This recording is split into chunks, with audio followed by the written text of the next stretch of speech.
tan iyo intii ciidamadeena qalabka sidaa ay soo afjareen isla markaana kala eriyeen maleeshiyaadkii caasimadda ummadda Soomaaliyeed dhexdeeda kaga dhawaaqay inaan dawlad jirin dalkana ay iyagu mas'uul ka yihiin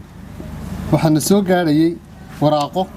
hambalyo iyo dhiirigelin ah oo inagu boorinaya inaynu adkaysano nabadgelyadeena iyo dawladnimadeena waraaqahaasi waxay naga soo gaadhayeen wadamo badan oo aynu saaxiibnahay gaar ahaan wadamada Carabta oo markay maqleen caasimadda dhexdeeda oo laga leeyahay dawladda ma jirto aad u warwaray xalay ayay wasaaraddeena arrimaha dibadda soo saartay warqad faahfaahsan oo ay ku soo dhaweynayaan talooyinkii ka yimid saaxiibada caalamka uguna balbalaarinayaan sida wax u dhaceen laakiin halkan waxaan idinku yeeray in shacabka Soomaaliyeed aynu u sheegno ay la wadaagtaan in waraaqahaas ay ku dhex jirtay warqad midab kale leh oo mustaqbalka dalkeena way keenaysay mid madow muddo aad u dheer Soomaaliya iyo dawladda Imaaraadka Carabtu waxa ka dhaxeeyay xiriir walaaltinimo mid dhaqan iyo mid ganacsi oo waliba aad u qoto dheer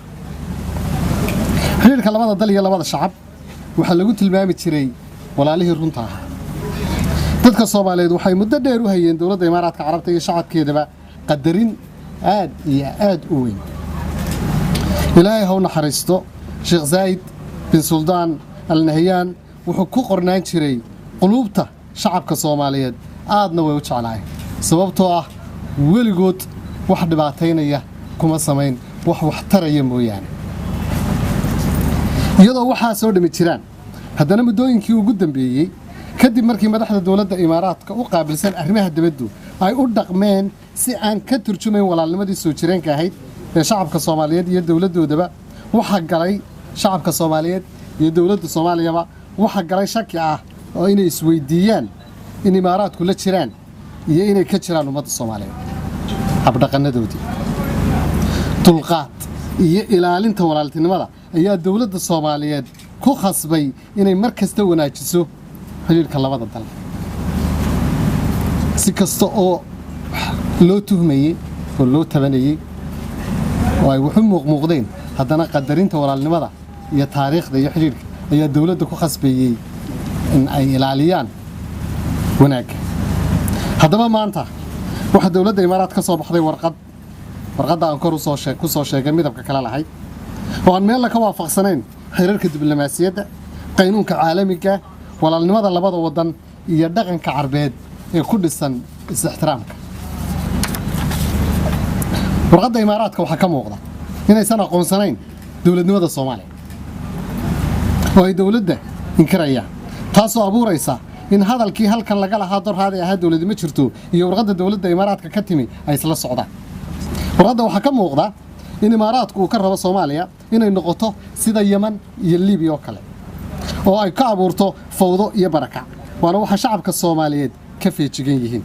sababtoo ah filimada horarka ah ee fawdada ah ummadda Soomaaliyeed hore u soo daawatay mar labaadna ma rabaan inay filimada dib u daawadaan argagax iyo dawlad la'aanta warqadan waxa shacabka Soomaaliyeed iyo dawladdoodaba u cadaysay tuunkii ay qabeen ahaa saraakiisha arrimaha dibadda Imaaraadku inay qayb ka ahaayeen dibindaabiyadii dalka lagu hayay sanadihii la soo dhaafay oo dhan dibindaabiyadaas oo si cad uga hor imanaysa qaynuunka caalamiga international lawga waxaana waqtiga loo baahdo iyadoo cadeynteeda wadata soo bandhigi doona hay'adaha ay khusayso waxaana ka dhalan kara sharci jabinta mas'uuliyad waxa kale oo warqadan ka soo baxday dawladda Imaaraadka gaar ahaan wasaaradda arrimaha dibadda ay shacabka Soomaaliyeed iyo dawladda Soomaaliyeed dib u xusuusisay maalmihii la saxaxay heshiiskii 17 Sebtembar 2020 ee qaar ka mid ah madaxdii heshiiska saxaxday isla maalmihiiba ay u safreen Imaaraadka kolkii ay ka soo laabteenna ay la soo noqdeen iyagoo shuruudo cusub wata mar walbana keenaya caqabado hor leh dawladda iyo shacabka Soomaaliyeed waxay ka fajacsan tahay colaadda intaas leeg ay saraakiisha Imaaraadku u qabaan dadka Soomaaliyeed ee jecel walaalahooda Imaaraatiyiinta dadka Soomaaliyeed waxay isweydiinayaan maxay walaaladeen noogu diidan yihiin nabadda horumarka iyo wanaagga annaguba intaa in leeg ayaanu la jecelnahay shacabka Soomaaliyeed waxaan u cadeynaynaa in hadalka maanta Imaaraadku soo saaray uu yahay mid qarannimada iyo jiritaanka dalka baabiinaya waxaana muhiim ah dadka Soomaaliyeed inay fahmaan waxaan la hadlayaa ummadda Soomaaliyeed meel kasta ay joogto inay fahmaan waxa la damacsan yahay dagaal sokeeye inuu dhaco si loo xalaalaysto dhulkooda iyo baddooda oo haddaba muran la geliyay waxa laga yaabaa in dadka qaar yiraahdaan haddii walaaladeen nagu qaldameen inagu maan ka roonaano oo maan ka aamusno oo ayaynaanu jawaabin cajiib haddii maanta aan ka aamusno dal dhan oo walaalaha shaqiiq ah oo leh statementkoodii baan rabaa saddexda erey ku jireen haddii sheego dagaal iyo qalalaasi ayaa hadda ka socda there is ongoing violence in Muqdisho hadduu socdaa bay dib ku leeyihiin dagaal baa socda xaaladda Muqdisho way ka sii daraysaa territory bay noqotay way ka sii daraysaa Soomaaliya dawladda kama jirto way dhamaatay inteeran baa loo guuray waxaan ka soo baxnay 2012 ayay rabeen inay nagu celiyaan dawlad laanta hadallada warqadda ku qoran waxay xusuusiyeen markaan arkay xalay hadallada ku jiray heestii Abwaan Cabdi Qays aha ku wiirsaad lahayd nolosha waaye aniga awoodkayga iyo waqtigaygu galino waynuhu idaayay waxba iyo lama tarin wax alla wax runtii warqadda ku qornay la hareen ma garanay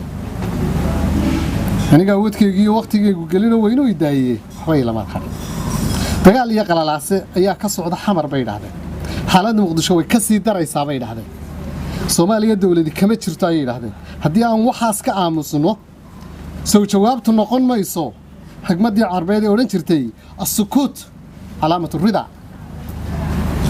aamusku waxa lagu garto inaad raali ka tahay waxaad ka aamustay nidaar qabaanigi reer Siiriyana waa sii fogeeyay aamusko sukuutka wuxuu yiri waxa weeye waa ihtiyaaj iyo wajc iyo alam wuxuu ku aamus hadaad ka aamusta gartaada waxay ka dhigan tahay inaad hoos u dhigtay qabkaagii iyo qiimahaagii taasna haddii aanu Soomaali nahay inaanu qabkayaga iyo qiimahayaga hoos u dhigno dhaqanna uma lihin hidana uma lihin sinaan ayaanu dhaqan u leenahay inaanu bini'aadamka la simanahay Soomaaliya waa dal xor ah oo madax bannaan sida uu dhigayo axda qaramada midoobay United Nations Charter madax bannaanida dalna laguma baxad gudbi karo madax bannaanidu kuma xidhna dhaqaale bad iyo balac iyo juqraafi toon dalka ugu yar ee 100 kuna iyo ka ugu badan ee 1.5 billion ka according to the international law waa isku xuquuq dadku way simeeyeen inna caarma dheer sovereigns are equal and have equal sovereignty all states are equal and have equal sovereignty dawladda Soomaaliyeed waxa ka go'an inay difaacdo madax bannaanideedaas qarameed waana ka tanaasulay arrinta doorashooyinka oo warqadda ku qoray waxaanu cadeynaynaa inay tahay arrin khusaysa arrimaha gudaha Jamhuuriyadda Federaalka Soomaaliya arrimaha gudaha ee Soomaaliya mana jiro dal ogolaanaya in qof waliba ka hadlo doorashada dalkiisa dal qura oo ogolaan kara in doorashadiisu ay noqoto timir xabaal taala ma jiro sababta darteed waxaan rabnaa inaan u sheegno dhammaan dunida saaxiibada iyo wadamada aan saaxiibka ahaynba in arrinta doorashadu ay tahay arrin gudeed internal and domestic affairs waxaan uga digayaa cid kasta oo ku fikiraysa faragelin inay dib uga joogsato ciddii aan wanaag iyo horumar nagala shaqaynaynin fadlan dib inagu filan faraq iyo gacmaha ayaan ku haysanaa oo cadow baanu dagaal kula jirnaa ee dib kale anoogu dareen haddii aan horumarkayga iyo iftiinka dawladnimo ee noo soo baxaya ku farax gelinaynin ma samayn karno waxa ku farax gelinaya oo ah inaan istilno oo qaxno oo gumowno qofka aan farax gelinayn horumarkeena iyo dawladnimadeena maanta waxa farax gelinaya oo garanayna taana ma samayn karno oo dib uma laaban karno ugu gabagabadii walaalaheena Imaaraadku iyo warqadoodii xalay ka soo baxday wasaaradda arrimaha dibadda iyagoo u malaynaya inaan arkayn habdhaqankooda waxay xusuusinayaan xigmadii Mawlaana Jalaaluddin Rumi ee ahayd Look at my eyes. They are small, but they say animated things. Indhahaygu